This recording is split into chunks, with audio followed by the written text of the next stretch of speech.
ہم نے کہا بس کیا کریں بھائی، یہ ہندوستان اور پاکستان بن کے سب کچھ ہو گیا، اب جانا ہی پڑتا، کیا کریں گے. پھر یہ لوگ ہندو لوگوں میں بہت زیادہ تعصب آ گیا تھا، بہت زیادہ ٹینشن ہو گیا تھا، پھر ہمیں کبھی جانا پڑا. اللہ تعالیٰ پاکستان کو سربلند کرے، پاکستان کو طاقتور بنائے. ابھی بھی اس وقت انڈیا میں دیکھیں سن رہے ہیں کشمیر میں کیا ہو رہا ہے. اللہ تعالیٰ ان کو اس کو حفظان میں رکھے. مودی کو انہوں نے بیڑا غرق کر دیا ہے. وہاں والے صاحب EIR ایسٹ انڈیا ریلوے کے نام سے کوئلے کی کانیں تھیں، کوئلے، تو وہاں پر وہ ہیڈ کلرک تھے. تو ہم لوگوں کو لگے کہ وہاں پر اتنے وہ تھے کہ اس وقت چائے جو ملتی تھی 2 پیسے کی ملتی تھی، تو وہ کبھی انہوں نے زندگی میں چائے ہوٹل میں نہیں پی. 2 پیسے کا 1 آنے کا دودھ لیا، گھر میں بناؤ، سب لوگ مل کر بیٹھ کر. بہت کفایت تھے، چھوٹی تنخواہ میں لیکن گزارا بڑا اچھا ہوتا تھا. سستی چیزیں تھیں. ہمارے ان لوگوں نے گرین شاپ بنا ہوا تھا، کارڈ تھا، وہاں سے ہم راشن ملتا تھا، وہ سب چیز لیتی تھی. بڑی اچھی زندگی گزری ہے چھوٹی بچپن میں ہماری. ہمارے والد صاحب جو ہے بہت زیادہ کبھی بس چلے جایا کرتے تھے اپنے مسلم لیگ کے اندر، مل کے چھٹی لے کے گئے، گھوم پھر مل کے آ گئے. تو اس پر بھی اعتراض ہوا بعد میں ہندوؤں کو کہ آپ کہاں جاتے ہیں. انہوں نے کہا بھائی ہم تو ہمارے گھر ادھر ہیں، ان سے مل لیتے ہیں جا کے. وہ لیاقت محمد علی جوہر سے ان کا تھوڑا سا ملاقات تھی ان سے، کبھی کبھی جاتے ان کے گھر پہ. والد صاحب ہمارے بہت بس، لیکن یہ وہی ہوا کہ انہوں نے حصہ لیا. پاکستان میں جانا چاہتے تھے لیکن نہیں جانے دیا ہندوؤں نے کہ نہیں آپ نہیں جائیں گے، آپ یہیں رہیں گے. تو بیچارہ نام کٹوا. ایک اور بھی تھے ان کے دوست، وہ بھی انہوں نے بھی یہی پاکستان میں انڈیا میں رہ گئے وہ بھی.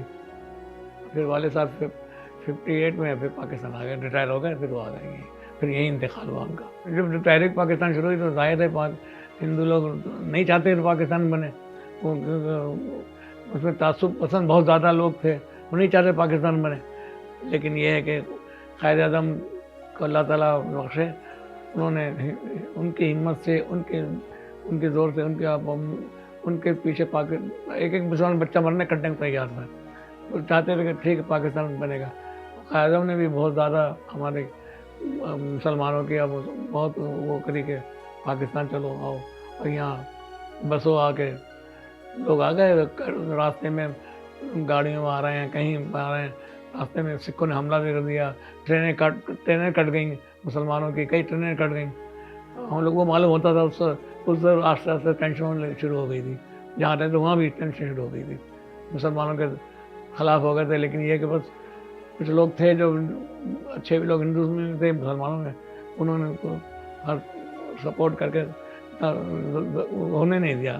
پنجاب، لاہور، ادھر امرتسر میں ادھر مسلمانوں کی کتنی زیادہ ٹرینیں کٹ گئیں. ہمارے کچھ ان کے عزیز بھی کچھ آئے تھے، وہ بھی ابھی تک غائب ہو گئے. ہمارے عزیز میں کچھ عورتیں، بچے، ان کا پتہ ہی نہیں چلا ابھی تک کہاں ہے. وہ بہت ظلم ہوا ہے، سکھوں نے بہت زیادہ ظلم کیا. ہاں، اب وہی سکھ جو ہے ابھی پچھتا رہے ہیں. ان کے بنا تو ہو گیا سیکولرزم اور بول گیا، اب تو ہندوازم ہو گیا ہے. اس کی وجہ سے بہت زیادہ ہمارے بھی مسلمان بھائی ہیں، رہ رہے ہیں رشتہ دار ہمارے بھی انڈیا میں. بہت تو بات ہوتی رہتی ہے UP میں، دہلی میں. تو وہ کہہ رہے ہیں بھائی دہلی میں تو ٹینشن ہوتی رہتی ہے، ابھی بھی ہوتی رہتی ہے. اور جب سے یہ مودی آیا ہے بہت زیادہ ٹینشن ہو گئی ہے. والد صاحب تو جایا کرتے تھے، تو اٹینڈ کرتے تھے تو محمد جوہر کی، تو آگے بتاتے تھے کہ اس طرح بات ہو رہی ہے، پاکستان، آپ لوگ پاکستان جائیں، پاکستان کو سپورٹ کریں. پاکستان جاتے تھے. اور پھر یہ ہے کہ بس اتفاق ہے کہ وہ نہیں جا سکے، لیکن یہ ہے کہ وہ پورے وہ دل سے ان کے ساتھ تھے، جوہر کے ساتھ، مولانا محمد جوہر. میں 55 میں یہ کہہ رہے ہیں، اور یہ بارڈر نہیں انڈیا، یہ کھوکھرا پار سے ہم آئے، ہم 2 بھائی، کیونکہ ایک بڑے بھائی ہمارے پہلے آ گئے تھے. پاکستان بن گیا تو اس پر یہ ظاہر آہستہ آہستہ ٹینشن شروع ہو گئی.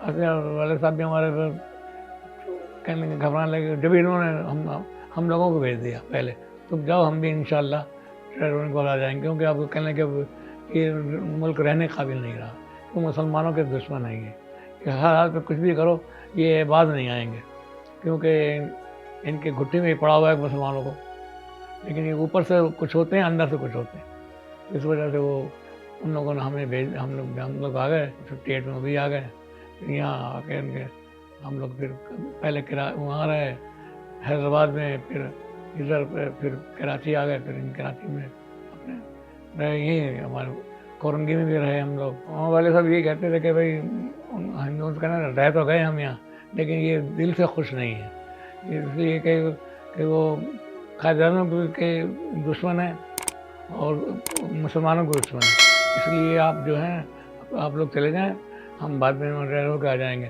وہ قائد اعظم ہمارے جو ہیں ان کی وجہ سے ہمارا پاکستان بنا، قائد اعظم کے جیسا ہمارا خیر اس وقت کوئی لیڈر نہیں تھا، سچے محبت والے تھے، مسلمانوں کے زبردست حامی تھے، انہوں نے مسلمانوں کے لیے تمام اپنے خاندانوں کو سب کے چھوڑ کے پاکستان بنا۔ جب ہم لوگ 13 سال کے بعد آ گئے ہمیں صحیح معلوم ہوا کہ قائد اعظم جو کہتے تھے وہ صحیح ہے، اور قائد اعظم کی وجہ سے پاکستان بنا، اور پاکستان آ کے رہے، اور ہم اپنے قائد اعظم کے بہت زیادہ شکر گزار ہیں کہ انہوں نے ہمیں یہ خطہ دیا تاکہ آزادی سے ہم مسلمان رہیں۔ لیکن آج کل ہمارے پاکستان کا جو حال ہے آپ لوگ سب دیکھ رہے ہیں، اللہ پاکستان کو کامیابی عطا فرمائے، پاکستان میں آپس میں محبتیں پیدا کروائے۔ جو آج کل نفرتیں ہمارے آپس میں ہی پھیل گئی ہیں، نفرتیں، سب ایک دوسرے سے محبت کریں، ایک دوسرے کے ساتھ مل جل کر رہیں، آپس میں جو ٹینشن یا تعصب وغیرہ تھوڑا بہت پیدا ہو گیا ہے اس کو ختم کریں، سب ایک ملک ایک بن کے رہیں، پاکستان زندہ باد بن کے رہیں، ایک دوسرے سے محبت کریں۔ جوانوں کو چاہیے کہ ایک دوسرے کی محبت کریں، ایک دوسرے کی مدد کریں، ایک دوسرے کی ہیلپ کریں، اور جو غریب ہیں ان کی مدد کریں۔ لیکن یہی کہ ہم کہیں گے کہ اس پاکستان کے لیے ہم نے کتنی قربانیاں دی ہیں کوئی نہیں دے سکتا، اس کی قدر کریں اور ایک دوسرے سے محبت کریں، ایک دوسرے کی مدد کریں، ایک دوسرے کے لیے محبت کریں، ایک دوسرے کو پیار کریں، محبت کریں، رہیں۔ آج کل جو افراد تفریح پھیلی ہوئی ہے اس کو ختم کریں، سارے مسلمان جتنے بھی ہمارے نوجوان ہیں سب ایک دوسرے مل جل کے رہیں، اس ملک کو پاکستان کو اسلام کا قلعہ بنائیں، اسلام کا گہوارہ بنائیں، اور ایک دوسرے کی مدد کریں۔ پاکستان زندہ باد۔